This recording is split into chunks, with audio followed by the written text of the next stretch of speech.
Hello, Foreign Entanglements viewers. My name is Rob Farley, and I'm an assistant professor at the Patterson School of Diplomacy and International Commerce at the University of Kentucky. With me today to do some election talking is Dan Nexon. How are you doing, Dan? Go ahead and introduce yourself. Hi, I'm Dan Nexon. I'm an associate professor in the Department of Government in the School of Foreign Service at Georgetown University. I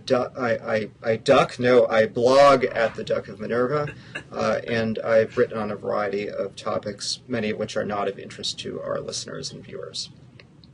I mean, Duck is an almost venerable blog at this point. I mean, you guys did a pretty substantial redesign a couple months ago, but I mean, what year are we entering? I know LGM is 8 years old at this point, and so Duck must be, what, 6 or 7 at least? Well, I thought it was 7. I thought it was founded in 2005, but when we did the importing of all the posts for the migration to WordPress, I discovered some posts with 2004 date stamps. So it's possible that this post, I think the Duck may have actually begun after the election in 2004. So it's about 8 years old, but it serves a kind of niche academic audience. So. Right. Although there have been times where sort of a more popular audience has found it, right? I mean, right after during the Russia-Georgia war, if I recollect, there was a lot of attention. Yeah, well, I thought we did a pretty good job of analyzing that. I know a lot of people who are involved in Russia and Georgia politics and policy, and so we were able to provide some value added. Right. Anyway, so as many viewers of Foreign Entanglements will know, there was recently an election in the United States. The election worked out well for the incumbent and the incumbent party, although Florida still hasn't been called as of this taping, which is on Thursday morning, which just leads to endless hilarity about the quality and state of Florida election authorities.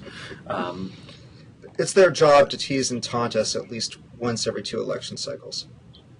Right, but this isn't even teasing and taunting. This is just straightforward humiliation, right? I mean, when Florida doesn't even matter anymore, they still can't manage to make an election call. Although I guess they were able to call the Senate, so we know that at least. But that was a much bigger margin. Yeah, that was a substantially larger margin. So anyway. We're going to talk about a few things. We're going to talk about Charles Krauthammer's discussion of Obama's mandate. I mean, I guess, what are your initial thoughts on sort of how the election went down, of any sort of glaringly obvious foreign policy implications of the election? I mean, we want to work through some sort of game theory aspects of it too, but do you have any sort of surface analysis about how the election went down and what the implications might be? Well, I mean, the election, I think, went down pretty much how the majority of the structural models suggested, right? That, given the state of the economy, given the relative approval rates of the rating of the incumbent of Barack Obama, we were expecting a kind of 49-51, 50-50 election, and that's what we got. The big news, of course, is that the tactical way in which the Obama administration had translated that into a fairly decisive electoral college victory, largely through really sophisticated uses of big data and data analysis and get out the vote. And that, I think, is the sort of, that along with the demographic aspect of the story is the lingering, is what's going to matter down the road for future U.S. elections.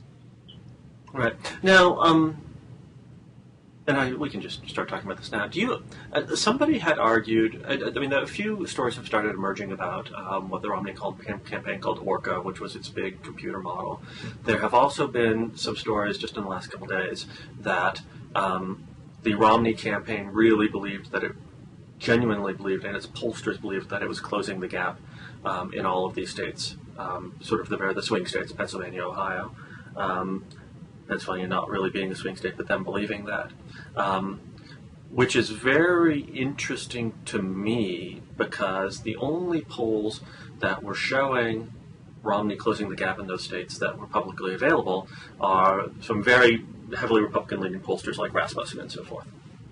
And so it is interesting and surprising to me that Romney's internal polling was showing the same thing as those heavily, or those Republican-leaning pollsters that have public operations, And it, I think, reflects very badly on the Romney campaign that it was so badly being misled by its own polls. Right? I mean, that's we can get into some asymmetric and some information stuff too, but I mean, it suggests that there's a pollster gap, that there's potentially a social science gap, that the Romney campaign was basically flying blind here in terms of the effectiveness of its message and the effectiveness of its campaign in particular key states, and that's really problematic. Yeah, I mean, I think there have been a number of stories that suggest that the Republicans are worried that the Democrats have an advantage in terms of intellectual talent when it comes to people with advanced training in statistics and the ability to do applied statistical and mathematical modeling in an electoral context. Certainly most of the people I know who've come out of PhD programs with those skill sets and gone on to work in the the election sector, as it were, they've all been Democrats. So my anecdotal sense is that the Republicans need to make a conscious effort to close that gap, not simply by trying to hire people at who are in their mid to late 20s, but really kind of doubling down on training and maybe convincing their future the college Republicans that they need to acquire these skills, or they need to find people who are mercenary enough to buy them. I'm not really sure, though. I mean, we've had very mixed stories coming out. I mean, we're in the cover, the CYA and blame everybody else. Part of the Romney defeat, sort of where that's what step 2, right, or stage 2. So I don't know how credible this stuff is. I mean, there is also evidence that, or at least there are statements on the record that they already knew they were losing Ohio, and that's why they made the bid for Pennsylvania. And if they knew they were losing Ohio, those probably they probably had pretty decent polling. My guess is that that their sense that they might win, or some sense that they might win, was the campaign bubble problem. It was the same thing that Kerry had, and the Kerry campaign had at the end of 2004.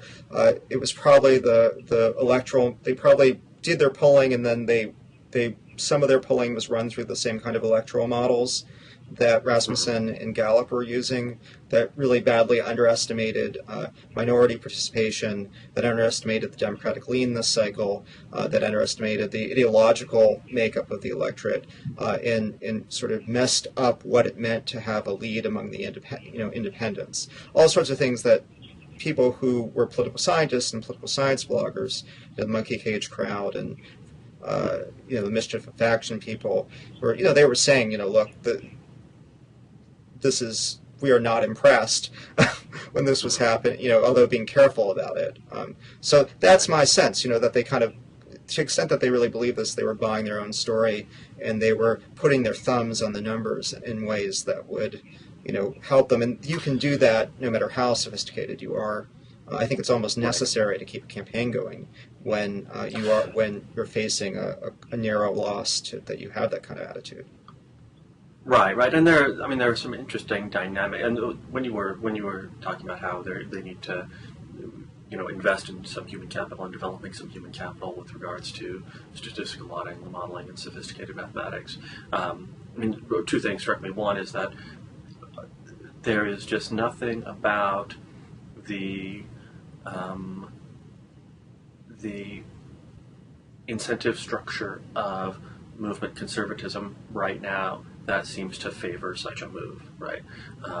And I won't say I'm extremely well plugged in, but I think you and I both know a fair number of sort of young conservatives in the DC area, and we see some coming through, our programs. And for people who want to go to work in conservative politics, there is not an incentive to invest in that kind of development of human capital, right? And it's very hard for me to imagine how you would go about incentivizing that. And so I think it's going to have to be a mercenary thing, which is fine, right?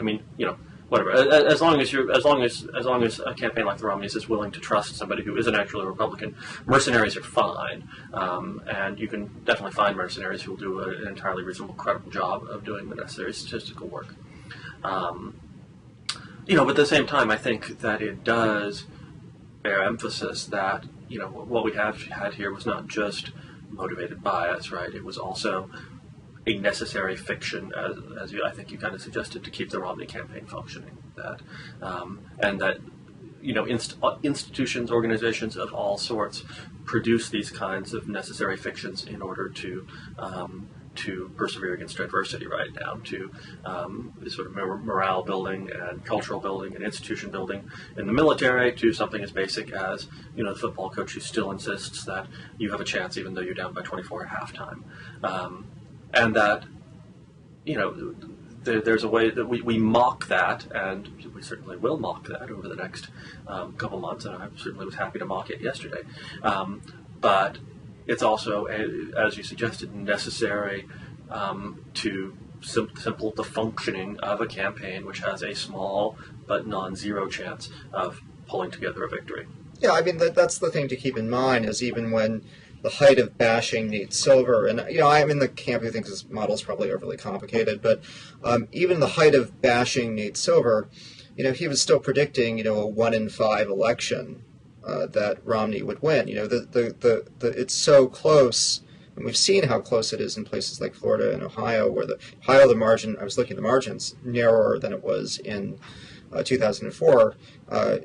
Both in absolute and in relative terms, and that was something that there are reasons to believe that you change a few parameters, and Kerry wins Ohio. So, it's not like, I think that's important to note. It's not like afterwards it feels very decisive because of the amount of the map that's colored blue, and because it aligns pretty nicely with a lot of our expectations about how this election is going to go down.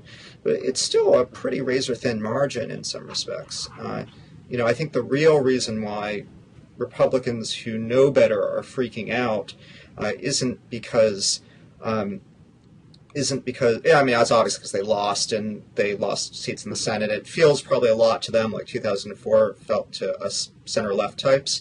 But part of the reason they're freaking out is because it's the underlying long-term demographic shifts that are really scary. This is more of this election was a romp. It's that this election is when a whole bunch of things like that Teoria and others have been saying finally look like they've come to pass. Right. I mean, and I don't have the exact numbers at my fingertips, but my understanding is that just about every single minority group that is increasing in size in the United States went for the Democrats by a larger margin than it did in 2008, and that includes Asian Americans who, for a long time have been contested between Democrats and Republicans, but there's just sort of broad-based move towards the Democrats across a whole set of demographic groups which are all increasing at the same time, and there doesn't seem to be a strategy for how to deal with that demographic problem within the Republic. There's a strategy, right? No, there is a strategy, right? Karl Rove, to his credit, has a strategy. It's just that strategy seems to be at odds with how the contemporary Republican Party constructs itself, right? Yeah, I mean, they're in that wedge, right? They have their base is... to be totally blunt, we're going to get in trouble for this. I mean, their base is a lot of their highly motivated base, has attitudes that are xenophobic, particularly on immigration. And they have, I'm not saying that they don't have rationalizations for those positions that, are less odious, but it comes across to the voters they want to recruit as xenophobic. And as unwelcoming, and it's very hard. They're talking about maybe running in this Rubio. Maybe it's the diversity of the party that will matter, and that probably will help to some degree. But it's just fundamental that as long as their core supporters are old white guys, right, and married white women who don't live in cities, right. This is going to be. They're between the rock and the hard place, and eventually this will self-correct. And I mean, there's even an argument to be made, an argument I've heard, and this may be more sort of viscerally felt in a place like Kentucky than in a place like D.C. But the argument is that especially as Hispanic Americans become more visible in a lot of places where white people have a long time been the dominant and almost the sole presence, that it further exacerbates the Republican problem, right? That they simultaneously they can't win the Hispanics, and as Hispanics show up in new places like rural Kentucky, the vote that they have becomes even more intransigent on issues like immigration. So this is the Putnam studies that suggest that exposure to ethnic difference actually exacerbates in-group bias or pro-in-group bias and anti-out-group bias, right? And so, sort of. But I mean, I'm one of those people who's convinced that in 20 years the Hispanic population will look like the Irish population or the Italian population. Right. And once that happens, we'll see. I mean, these lock-in effects and demographics, it can take a long time to shift. And I think what's particularly worrying for contemporary Republicans, not the Republican Party, but contemporary Republican ideologues and intellectuals who are committed to the current party platform, the current party vision, is that the evidence is that even though Hispanic voters might eventually be reachable through some social issues, that's changing somewhat. But more importantly, that they tend to be more sympathetic to social democratic visions of the state.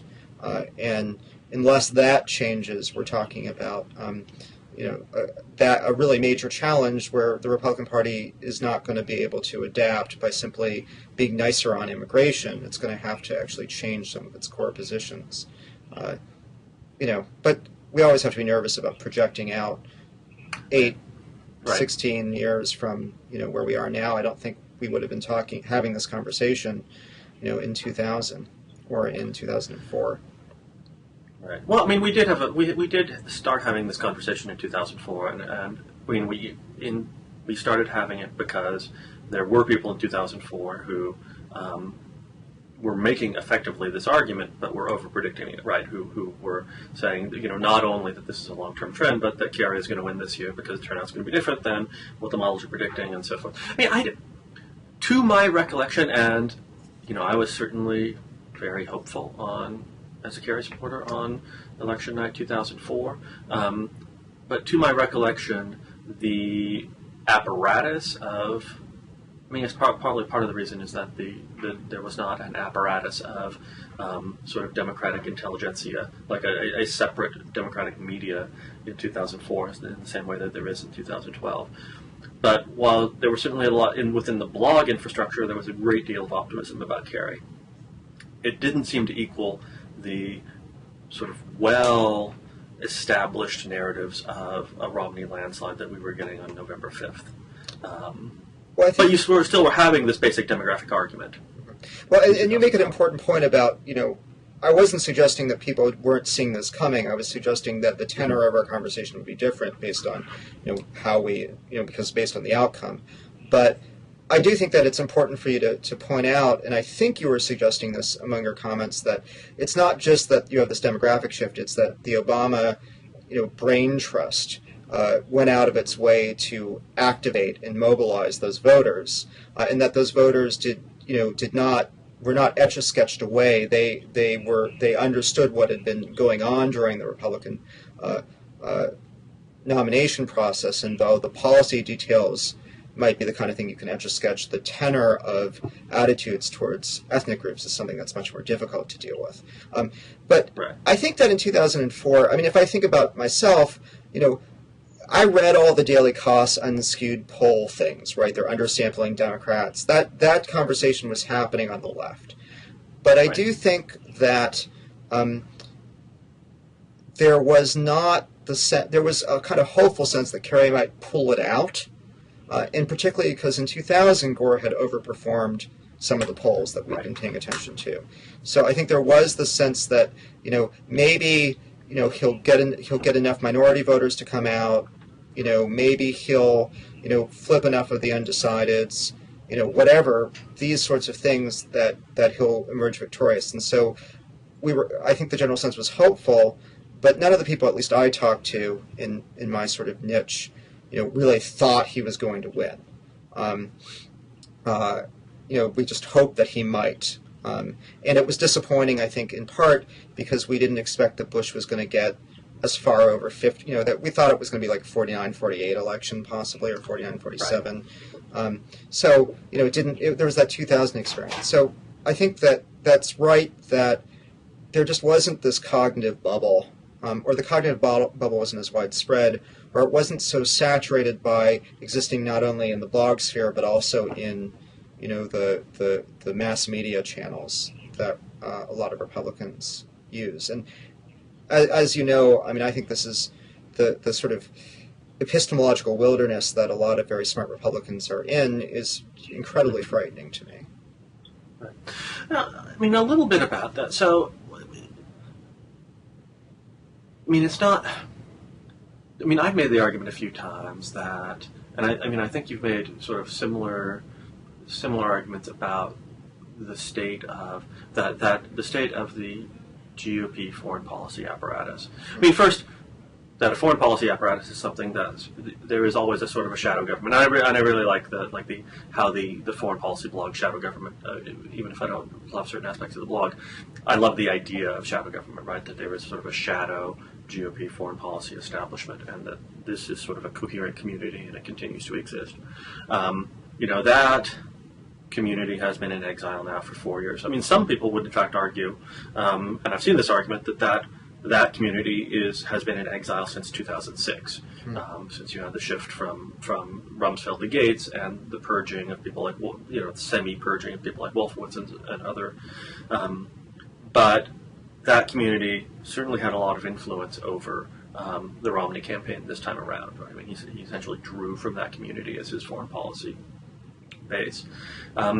Does that community, does it survive and, just your basic thoughts, does it survive and strengthen itself within this sort of right-wing conceptual bubble over the next 4 years? Is there anything that sort of makes that community fall apart or change the way it looks at the world, or is this just something that we can imagine existing for, ready, set for the next Republican administration coming in, for the next Republican campaign? Well, we don't, it's hard to, I think both of us would say it's hard to make an assessment about this. We do have some precedent for an 8-year wilderness in the Republican foreign policy establishment, and that was during the Clinton years. And that was the time that really produced modern neoconservatism, right? That's where we got toward the neo-Reaganite foreign policy, the Project for a New American Century. So, I think somebody, I don't think he'd like me to directly quote him or say who it was, but somebody once described that as the people who came in the first Bush administration as having spent 8 years pumping ideological iron in the think tanks, right? Right. And that may be going on now. There's certainly some evidence that it's going on in terms of the usual suspects, right? Doubling down on a kind of neoconservative worldview vis-a-vis Russia, Iran, potentially China, right? What I've called neoconservatism 3.0, right? We had anti-communism, we quote-unquote won. We had Islamofascism, that hasn't worked out so well as a kind of permanent other, and in fact I think that most of the neoconservatives I hang with, find the South Sharia stuff just crazy, right? So they're not caught up in that so much. At least the people are going to be in power. There are people on the, sort of luminaries in the movement who are, but I think by and large, they're more interested in technical foreign policy than fighting a culture war. And then right. The 3.0 version, which has become articulated, which is the idea of democracy versus authoritarianism. And this sort of weird wrapping of Russia and China together because they vote out of the same interests on the Security Council and stuff like that. And that version, I think, has real legs. And it has real legs because we're likely to see growing frictions with Beijing, which will provide fodder for that and for the argument that Obama is not standing up enough on sort of values issues vis-a-vis China. You've got some buy-in to this argument as a basis for alliance building in East Asia, right? So part of the kind of intellectual infrastructure, about why the Japanese and the Indians and the Australians ought to be talking and building up a sort of proto-containment apparatus, or at least a containment hedge apparatus, is precisely that they're all liberal democracies, and so they share certain kinds of values vis-a-vis the Chinese other, right? So there are a whole bunch of reasons to think that that worldview could continue and could thrive. It has sort of empirical inputs. It has a lot of people behind it. And I think in some respects it's what's happening in Asia and in Eurasia that's more important to its long-term viability than the shorter-term, more immediate arguments about whether we should bomb Iran or not. Although that is, of course, a focal point for claims about Obama administration weakness in foreign policy. Now, that... Right. I'm sorry, go on. Well, I mean, I was going to say, I mean, all of that makes sense to me, but there is such a large percentage of the people who really care about foreign policy within these communities we're talking about seem to me, just anecdotally, but seem to me, at least anecdotally, to care so much more about things that happen in the Middle East than things that happen in East Asia, right? And so, whereas the picture you sketch makes a tremendous amount of sense to me, and you will always be able to fit Vietnam and Burma, right? Even without that, sort of the broader liberal international or liberal democratic anti-China coalition, you'll be able to find a place for. Well, you have the Kirkpatrick doctrine, right? Which is we'll support. We can support authoritarian states against the worse evil, right? So, right. Right, but there seems to me to be, especially and there may be a distinction between sort of your more academically inclined elements of this community, which do take China very seriously, but your more activist elements seem to prefer to think and talk about the Middle East much more than China, which makes me a little skeptical that you will be able to assemble this kind of intellectual superstructure, which makes sense in context of China, right? Which makes sense that you could build it around this potential confrontation in East Asia, when everything we still hear talk about on a daily basis remains Israel, Iran, to a lesser extent, war on terror stuff. I was sort of thinking longue durée. I mean, I think you're right in the short term. It's all about the Middle East. It's all about Iran. It's all about Israel, and that was heightened by this sense that Israel might be a wedge issue that would finally drive Jewish voters into the arms of the GOP, or at least, more correctly, get rich Jewish donors to, give to the GOP. Right. Yeah, I don't know. A lot depends on what. I mean, I would say you'd think that a lot would depend on what Obama does, right? If Obama restarts the peace process, which might be something on the agenda. Then you can imagine, cries of outrage about betrayal of Israel and this stuff getting much worse. If Obama maintains the status quo, which is extremely close military and intelligence cooperation with Israel, while not getting along with the leadership very well, you'll see pieces about this, but it's hard to imagine it reaching a fever pitch in the absence of an election. Iran's going to be a big deal. And you're right that in the short term, Iran will be a focal point for neoconservatives, but I was suggesting that over the long term, there's no reason to believe that they'll go away. Right, the sense that this is an ideology that has real legs because there are other kinds of friction points in the international system that can be used to fit its kind of Manichaean, value-based, sort of hyper-liberalism without the international institutions outlook. Right. So you wrote, I think this sort of tracks naturally into the next thing. You wrote a pretty damning, but also that pretty fabulous piece about Charles Krauthammer.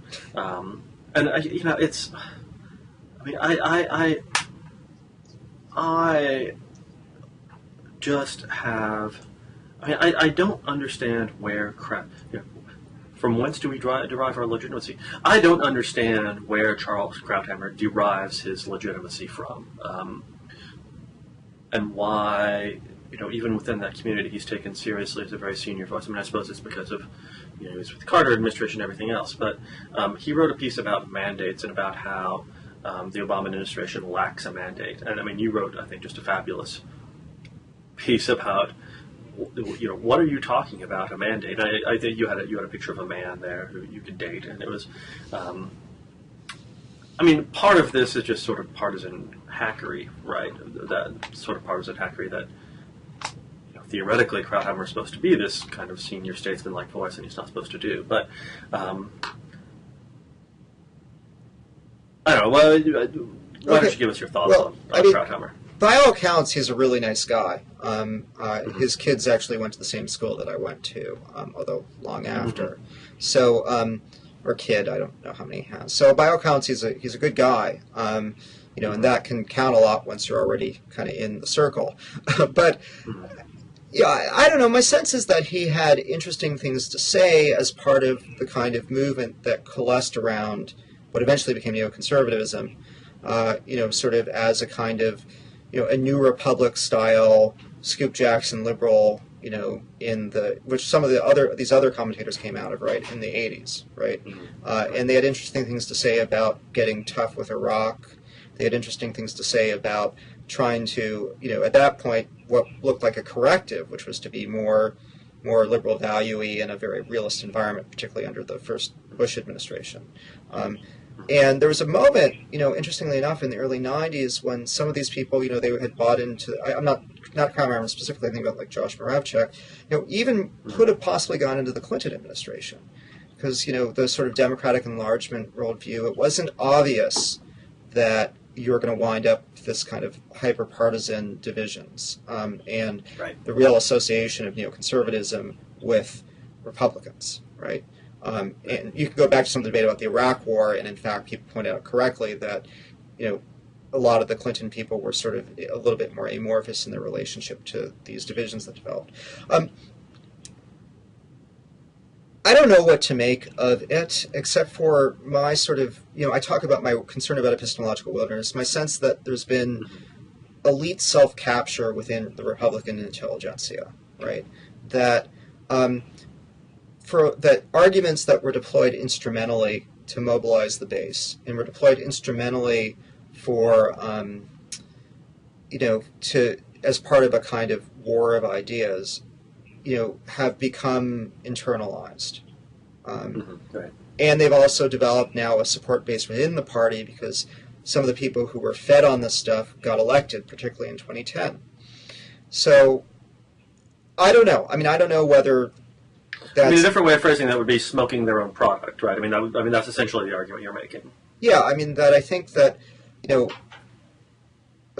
know some of the, I grew up in D.C., I'm not very well plugged in, but, I went to school with people whose parents were, conservative luminaries. I was at parties occasionally, and, there was just, maybe it's the polarization, but there was a lot more moderation on a lot of things that there is now, and I don't think that people were, cynically were manipulating the masses, but there was a sense of kind of, we've made alliances with certain types of people, and our concern might really be in foreign policy as a more kind of technical concern, or we might be, kind of more interested in deregulation. But there wasn't a sense that there just wasn't, there was cognitive overlap, right? And maybe there still is cognitive overlap, and I just don't hang out at the right parties. But I do think that there's been a divergence, and I think the fact that we're even having this conversation with Krauthammer, you're sort of, here's a guy who by all accounts is extraordinarily intelligent, and we're basically at the point of, does he actually believe this nonsense, right? Right. Or he's so cynical that it doesn't matter, and to me, neither of those are good options. Is there a technological foundation for this? Is the sort of, I think that what you were talking about in terms of sort of the DC set and the overlap which we found in the 1990s and so forth is at a time when there was still sort of very distinguishable popular and elite narratives about foreign policy.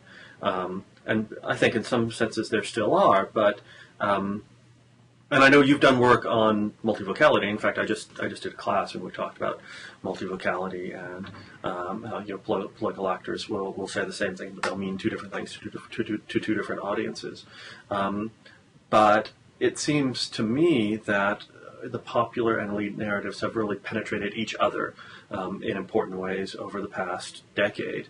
And I mean, the thing, almost more than anything else, what seems to drive that is changes in the technology of information dissemination, changes in the technology of communication, such that it becomes sort of ever more difficult to contain a message just to one audience, right? The messages are there for all of the audiences to see, whether you want to see them or not, whether it's Twitter or blogs or video or anything else. We were talking about the erosion of Goffman's backstage, right? That everything's front stage now.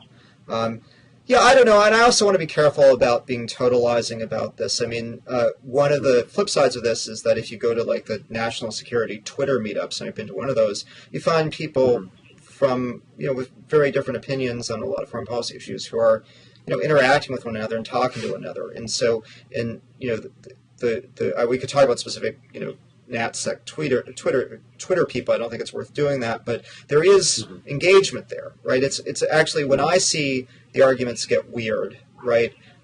In other words, where I sort of shut down and say, what universe are we in? It's primarily about Israel, and primarily about Obama's relationship with Israel. And that's where some of my colleagues who have different views on politics than I do, but are sort of, overlapping and really smart, sensible people, that's where I also hear them talk in a way, and I think this is divorced from reality. I know it's divorced from reality because I've talked to Colin Call about, what the relationship was like, and he knows pretty well. The second thing is, so it's that, and then it's really a lot of the domestic political issues, right? I think in foreign policy, we can still have a conversation. I mean, during the height of the arguments over, the Iraq War, online, right, among sort of autodidacts and people who would eventually enter the foreign policy apparatus in various ways, or people who were, engaged in various ways, there were awful smackdown arguments about the doctrine of preemption, about multilateralism, about the wisdom of the Iraq War, but they were, with the exception of the people talking about Hussein being involved in 9/11, right, or the people talking about really sort of going in for the most, extreme. At least we could have arguments, right, about these things that didn't depend entirely upon a kind of set of manufactured facts. Even if after the fact it turned out that the things were even worse than many of the kind of moderate liberals thought when it came to the underlying intelligence and stuff. So, and I think that you can still actually have that conversation on foreign policy. To some degree. It's just that when you start getting into some of the places where the Republican noise machine has really built up a kind of ogre image of Obama and a kind of disconnected image of what the Democrats are about, that breaks down. So I think you're right. It must be so that suggests to me that technology has helped us in some respects, but you're right that it's accelerated the channels of communication, and particularly what it's done is it's made credible by repetition among people who should know better, or at least made it credible enough that they'll talk about it even if they do know better, arguments that are really pretty fringe, right? Right. Well, to change topics a little bit, I think as you sort of suggested in the pre-show, it would be boring to talk about how boring Kerry administration or a John Kerry as Secretary of State would be. Well, as I think I said, it would return us to the age of stentorian secretaries of state. Dean Acheson, where have you gone? So just almost game theorying it out. Now, and as we talked about a little bit before too, a lot of people now believe that it was a significant mistake for Obama to rely so heavily on Democratic senators and Democratic governors in 2008, right? That it caused some significant damage at the state levels to take important people out of the Democratic Party and put them into the administration. But Boston seems very excited about the idea of John Kerry becoming Secretary of State. There was a Boston, it was Herald, or I can't remember which one it was, but one of those Boston newspapers talked about how, well, now that we have North Dakota, really we can, it effectively came down to, now that we have North Dakota, we can make that Heitkamp is one for the Democrats in North Dakota. We have a 5 Senate seat advantage over the Republicans. And so why not put John Kerry in Secretary of State and run the risk of Scott Brown winning another open seat? I mean, just sort of on the game theory of that, do you have any thoughts? Did anybody pay attention to the 2 years of supposed supermajorities that weren't in the Obama in the first Obama administration? Removing Kerry shifts the veto, shifts the coalition, Democrat coalition right. Because I've seen the arguments, right, that some of the new senators from more conservative states are, to the left of existing senators, but they're still going to have to win election in very conservative environments. So you don't want to put them in a position of being a necessary part of your coalition for certain bills that you might be passing or certain debates that you're going to have. And you don't want to be, and you don't want to also shift your veto points, right, in a bad way, right? Now, the counter argument, I guess, would be that the House is locked up forever because of gerrymandering, so it doesn't really matter. Everything is going to be compromised. But it just strikes me as not the best idea from a political standpoint. And then you also have to expend more resources, dealing with Scott Brown in future elections. It's not like those are going to be, he's not going to be a consistent prime pickup opportunity. So that's just a lot of energy that would be better spent defending an incumbent, right, against an incumbent seat. It's much easier to defend an incumbent seat in a non-wave election. Right. Beyond that, I mean, I don't really get it. I mean, I don't. Obviously, I don't know John Kerry, and I don't really kind of get the motivation to be Secretary of State. I guess the sense is that you're not going to go down in history as a senator unless you're somebody like Ted Kennedy or,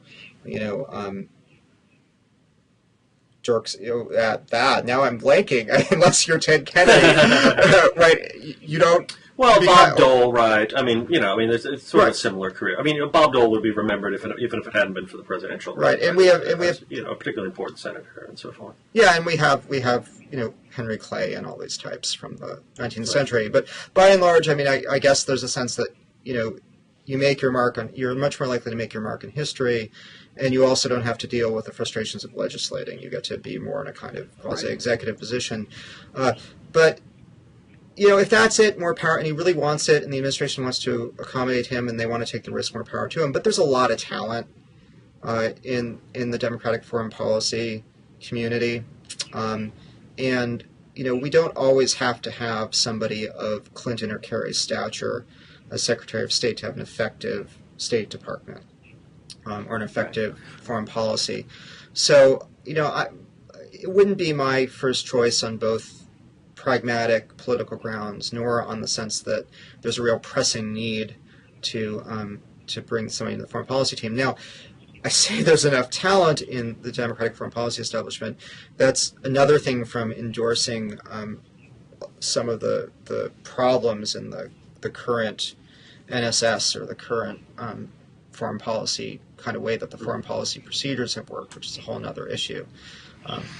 Right. Right. I mean, I get the sense that. What's your sense? I mean, on Kerry. I mean, I would assume. I think it's. Oh, go ahead. No, go on. Okay. Well, I mean, if anything, my pragmatic objections are a little bit stronger because we are looking at a 2014, which is going to be very bad for the Democratic Senate majority, right? And people said that about this year, and. Because of wild strokes of luck named Todd Aiken and Richard Murdoch and so forth, it didn't turn out to be that way. And in 2010, similarly, and you can identify that sort of, given that Republican primary voters have chosen poorly in what is potentially 4 or 5 races and have cost the Republican Party probably 4 Senate seats, maybe more.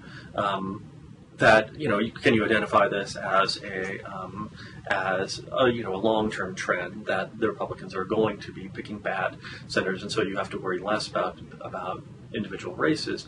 That kind of gets back to the conversation we had about asymmetric information and how, how different worldviews and cocooned worldviews. But by any objective standard, it looks like the Democrats are facing a really terrible 2014. But they are going in with a 5-seat advantage, right? And they can lose 5 seats and still be, assuming that Angus King caucuses with the Democrats and continues to caucus with the Democrats, you have a situation where, because things went really well this time, it's almost plausible to think that they could hold the Senate in 2014. Right. Also, but I don't. Go ahead. Well, I do think one thing that we haven't thought about that complicates this. I completely agree. To me, you just never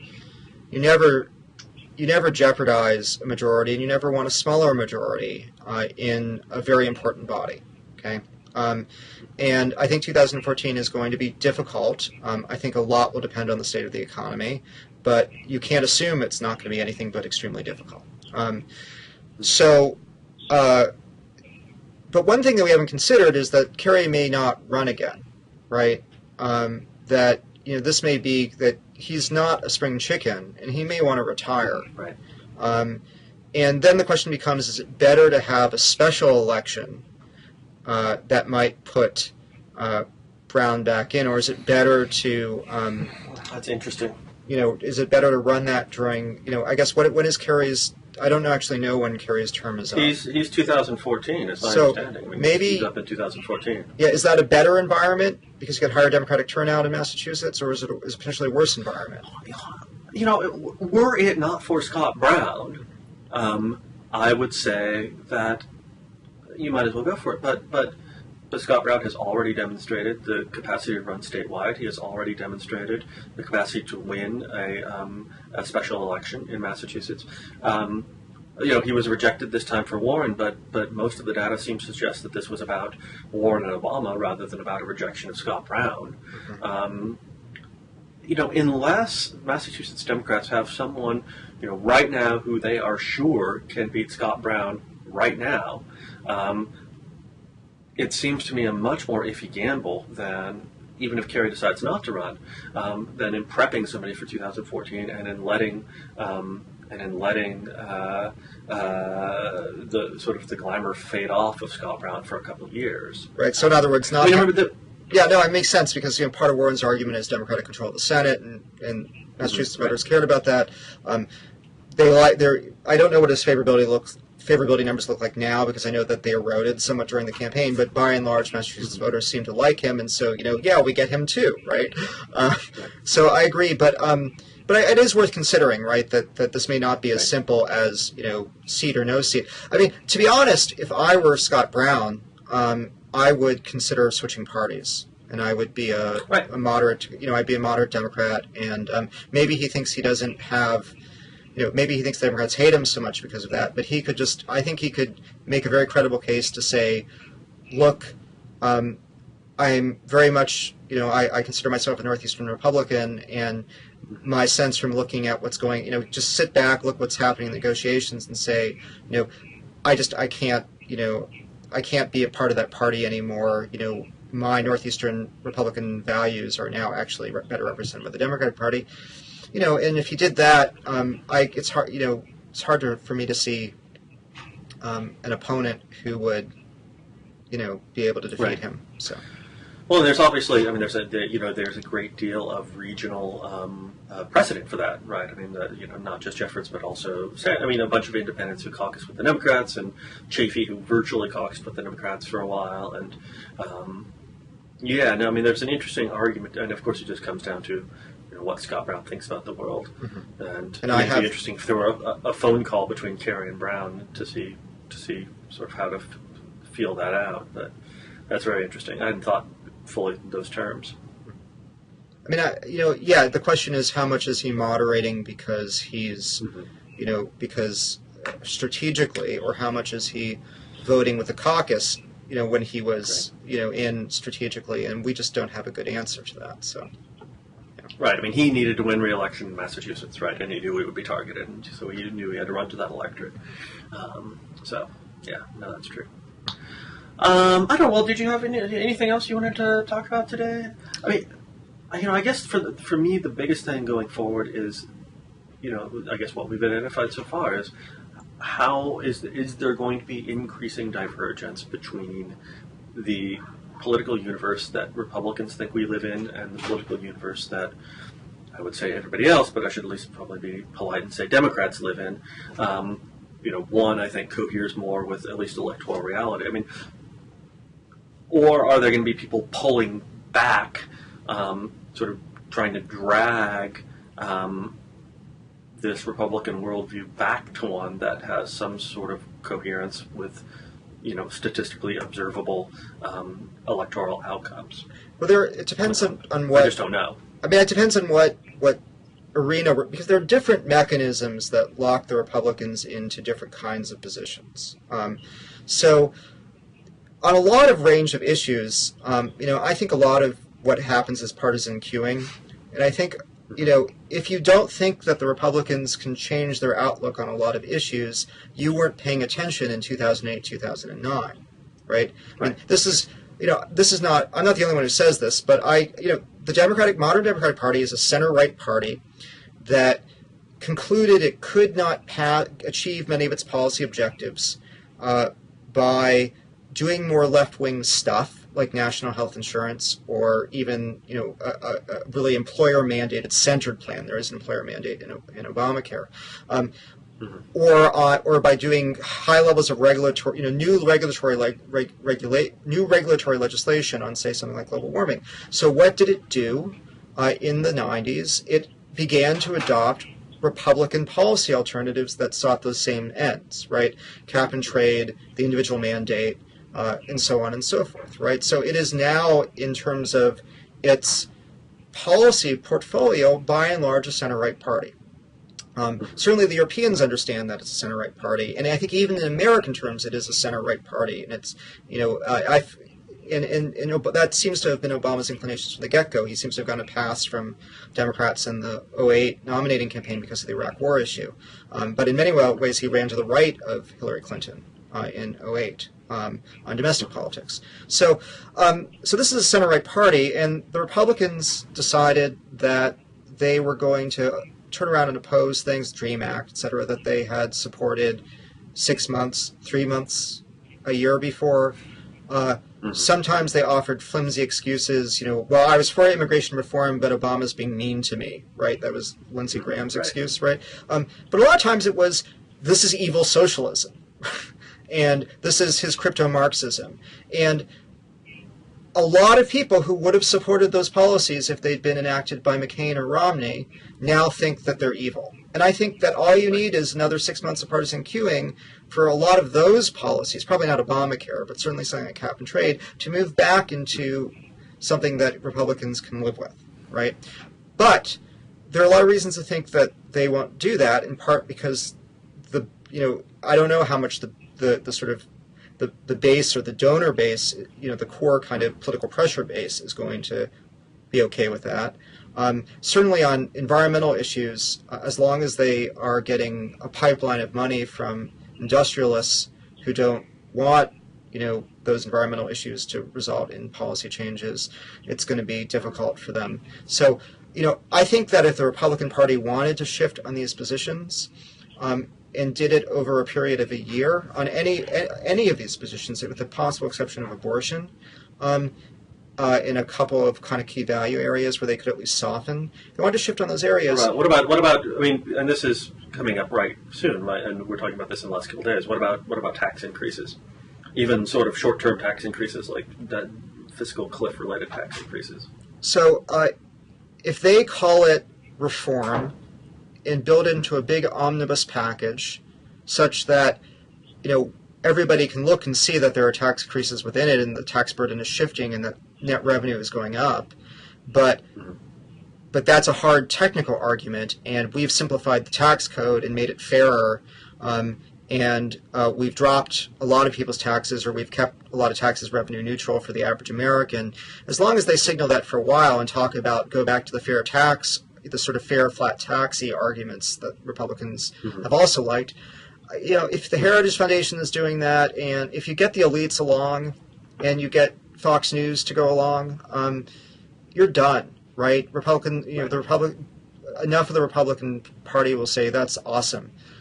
This is conservative values, that it'll work. And I know that's cynical, but we saw policy reversals of breathtaking magnitude only 4 years ago. And I think it really confirmed what political scientists who study this stuff say, which is that partisans take cues, and they will pretty much go along with the people who they trust, they see as their fellow partisan authorities, when push comes to shove. Right. I guess maybe the Tea Party. But then you still do have then.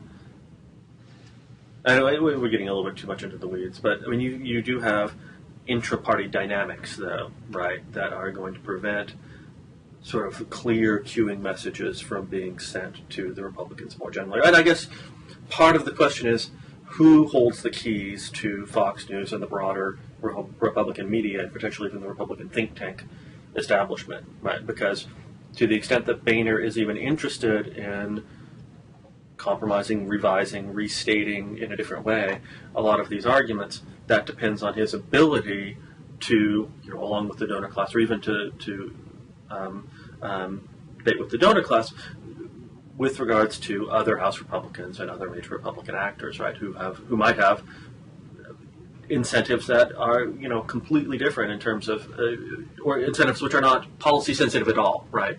Well, this comes back to the... It just doesn't matter. I mean, on one hand, this comes back to the self-capture issue. You have actual Congress people now who are convinced that Obama is a socialist and are convinced that the democratic policies are, going to turn us into... I guess Sweden's not the most popular hellhole now. Is it? I don't know. Is Finland? I don't know who's the hellhole. But and part of that's complicated, of course, by racial and ethnic dynamics. But so yeah, these people are in, and clearly they made life very difficult for Boehner in the last Congress, who I think his inclination is he's a governing. I mean, we have to distinguish. It's not that he's not really conservative, but he's a governance conservative, right? Oh, and it's exactly the same with Mitch McConnell. I mean, Mitch McConnell. The understanding in Kentucky is that Mitch McConnell just doesn't give a damn about any individual issue, right? There is just no issue that Mitch McConnell cares about that he's willing to go to the floor on besides sort of control over his own caucus, right? But that has not translated into sort of a more policy malleability of the Senate or the Senate Republican caucus. Yeah, I mean, I don't want to. My point about these kinds of sort of Republican policy shifts, and you could make the same case that the Democrats have gone through the same policy shifts and the base has been cued, right? I mean, so I'm not saying that Republicans are dupes of their elites. If this argument is right that political scientists make, so are Democratic voters, right?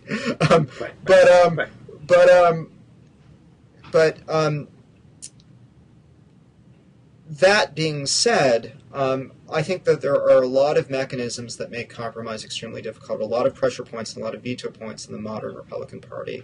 And there are a lot of people who are very afraid and remain very afraid of being primaried by Tea Party activists, right? And so I am, everybody's talking nice right now, but I am not very optimistic about the possibility of grand bargains. I think it's possible we get some tax reform, but what I'm really concerned about is that we continue to get this notion that every spending issue has to be offset in an environment in which we know that would be very economically destabilizing, right? So I don't know whether, the only grand bargain to me that seems feasible is sort of this kind of revenue, hidden tax increase, revenue enhancement bargain, coupled with the kind of long-term deficit reduction policies that are made much easier when you're growing well, and which, frankly, can be ripped up at any moment. And maybe it'll happen. Maybe the threat of the sequester will do it, but I'm just not optimistic. I think we're looking at 4 years, or at least 2 years, probably 4, of, basically Democrats consolidating their achievements in the first half of the Obama administration. Hopefully what you all have blogged about, which is that Obama gets his act together and appoints some people to the judiciary. a lot being done on the environmental front through executive power and regulatory power, and then not a lot else getting done. Right. So, and that's not horrible. I mean, it's only horrible if it winds up being that the Obama administration's particular compromise winds up slashing parts of the federal budget that really shouldn't be slashed. I know that the Republicans have tried to kill off some of our non-proliferation efforts before. I don't, in theory, you'd think Obama would be really committed to that because it was one of the issues he dealt with in the Senate, but they haven't shown a strong inclination to protect, non-proliferation activity. So, I don't know. There are these small items that are pretty important, and they might go away. Right. I mean, some of this is going to come down to, obviously how strongly, we could talk for days on this, right? I mean, there'll be evaluations of, probably something will depend on whether Hillary Clinton decides to seek the presidency in 2016, how strongly they view her candidacy in 2014 in terms of the risks that they think they can take. So, I don't know. I guess it'll be very complicated. I don't think the strategic game is that long term. I think that a lot will depend upon sort of how some of the initial negotiations play out in terms of the personalities, and I think it will depend a lot on really 2014. I don't think 2016 is forever, right? I guess the only thing that might matter there is if there are Republicans who think that they can't defeat Clinton, and so they are willing to potentially take legislative positions that they wouldn't do if they were going to run for president. I guess that would be the issue. But I really, since this is the House, and since this is primarily about the House, particularly if we get some filibuster reform, and because there are conservatives who are willing to engage in grand bargains in the Senate, it remains primarily about the House, and the people who can make Cantor a speaker are not really seriously contemplating presidential runs in 2016. Right. Okay, well, two last, we've gone for about an hour, two last things that, and you don't have to predict these if you don't want to, but one, will there be impeachment articles drawn up for Obama in the next 4 years, and two, will Clinton run in 2016? What do you think? So we'll do this again in 4 years to see if you're right. I actually didn't hear the first question. Impeachment articles against Obama. Oh, God. Well, the Republicans don't control the Senate, so it would be a purely symbolic exercise. I don't think so. I mean, in the sense that I think that the leadership is... I think the leadership is smart enough to know that if they don't want to turn 2014 into 2014 into 1998, Right. They want Obama off the ballot. If Obama's legitimacy is on the ballot, they will, I think, probably see a repeat of 1998, and they know that. And it's hard for me to see what it would be over. I mean, even if you think that Benghazi, even if you buy the deepest, darkest conspiracies surrounding Benghazi, it's not impeachable, right? Right. It's not even... Doesn't seem to be, yeah. And ISA had, 2 years to try to catch the Obama administration in naughtiness, and the best he could come up with was pretty pathetic, although that hasn't stopped Republicans from calling this the most corrupt administration in history. So I don't see it, but you never know. If the economy continues to improve and his approval ratings are high, that might deter them. If things tank, if Europe implodes, if China implodes, and all of a sudden we're in the depths of a recession, maybe that'll cause a rally effect, or maybe it'll, in terms of the, it'll look so dire that we'll have to do something, and so there'll be bipartisan cooperation. But if it's just a kind of erosion of his approval ratings, yeah. I mean, the Republicans have proven themselves willing to engage in constitutional coups in the past, and we've seen a frightening number of them in the last 20 years, so you never know. Clinton, 2016, why would we have any special knowledge of that? She denies it. She'll be awfully old, but she would, assuming that the straight line projections on economic growth work out, she would be the first female president. probably a pretty darn good one. So I would like to see, if the environment is all viable for Democrats, I would like to see her run. Whether she will, I have no idea. I mean, it's hard to do this stuff. It's exhausting. Oh, yeah. No, that's true. And she's achieved a lot, so maybe she just doesn't feel like she needs it. I just want to go back to your statement, we have no special knowledge. See, this is the dividing line between an academic and a pundit, right? I mean, pundit doesn't care whether you have any special knowledge or not, right? So you just go ahead and make your prediction. So. Or you just claim special knowledge, right? That's the thing, right? That, you know, my insight into her character, which may not exist, but still. Mm-hmm. I mean, anyway. Yeah, okay. Oh, what do I think about these two questions? Yeah. I tend to agree with you on the impeachment issue, and I tend to think that she'll run in 2016. I think that she'll come under a lot of pressure from people who are sort of still associated and are still keeping the fires alive from 2008.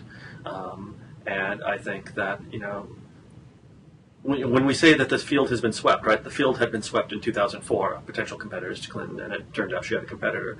But I mean, not only do I think that she will run, I think she'll probably win the presidency. But you know, that prediction is worth what?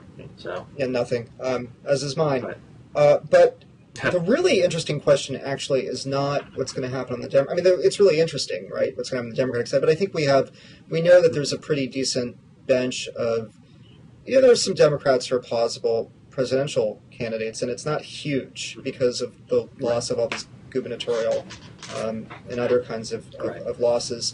So the really interesting thing is the Republican side, because the Republicans have a lot of dynamic, pleasant, you know, kind of conservatives in their bench. And, you know, any number of whom are plausible candidates. They have the people who didn't run in 2008 when it looked like it was going to be a blowout because of recovery summer and all that sort of stuff, who are all, I mean, this is worth noting that, you know, this was a clown field with one decent candidate for the Republicans. Right. They have a lot of talent out there, and whether or not their jockeying for position will primarily be kind of procedural, or whether the jockeying position will involve arguments about the direction of the Republican Party, will be the difference between a very you know, sort of run-of-the-mill time. It could be a very interesting couple of years. Right. All right. Well, with that, I think we're currently at 68 minutes. So, okay. Dan, thank you very much for being with us. Foreign Entanglements viewers, thank you for watching. This has been a lot of fun. Thank you for having me on. So long. All right.